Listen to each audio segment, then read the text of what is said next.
The year was 2020. An invisible enemy, COVID-19, gripped the world. Fear and uncertainty filled the air. In an effort to slow the spread, governments issued restrictions, including the closure of many public spaces, including churches. Dozens canceled Sunday services because of the outbreak. Places of worship across the area are also canceling services. So today's a very strange day. We're standing in the sanctuary at a time when usually there are a lot of people here worshiping. Houston Catholic Church is taking a step back. No public masses indefinitely. Restrictions on capacity, social distancing, and safety measures forced congregations to adapt in ways they never imagined. I mean, I was as horrified as anybody else. I think the thing about COVID was, no matter what side of the line you might be on with getting vaccinated or not vaccinated, that was certainly a personal choice to people. It became political, but it was a personal health choice, right? I don't think anyone saw them shutting down churches. You know, that seemed like a stretch. Really unprecedented in terms of that time. It was dark, man. While some embraced online platforms like Zoom and YouTube, the experience often felt impersonal and distant.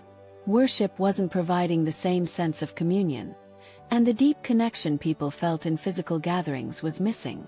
Technology was helpful, but it wasn't enough. Just a short time, but I got to witness the range of people that really lean on the church. Might not even go to that church, but when they need them, they reach out, and these are the people that answer. And they're typically volunteers. And what you don't understand is you get a range of people that are maybe from an unwanted pregnancy to someone having a spiritual crisis to just needed someone to pray with, you know?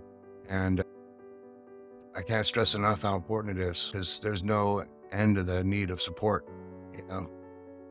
They could use an army, you know, they still couldn't help everybody, right?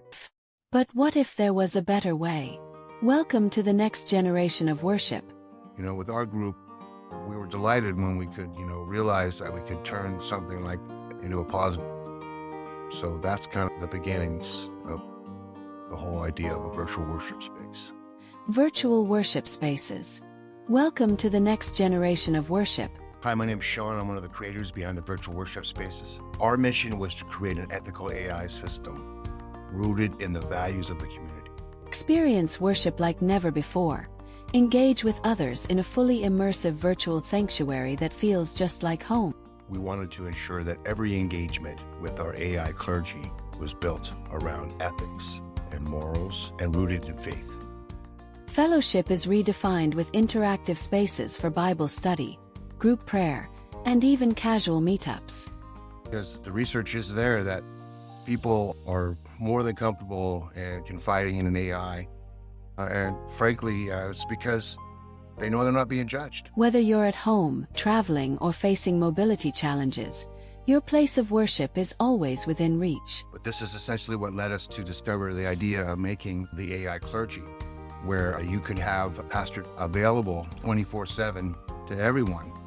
It really is an amazing thing. You have to try it for yourself to really believe it. Some of the church groups that we're working with really don't know what they're looking at first, and then they understand and they get a real kick out of the fact that they have a duplicate of themselves that millions of people have access to, their wisdom and their personality and how they make them feel. So, as fewer people attend in person, churches are facing growing financial challenges. To address this, our neobanking solution offers a modern financial toolkit, allowing churches to build and manage their financial infrastructure efficiently. One of the things we found interesting when we were building our virtual worship space and connecting with some of these church groups was that a lot of them were still using traditional banking methods.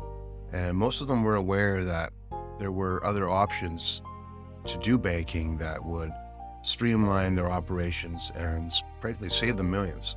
The neobanking opportunities that are used every day, from shopping to travel, these are also available for church groups. So we have designed a custom program for these groups. Their digital wallets implemented as a part of the virtual worship system.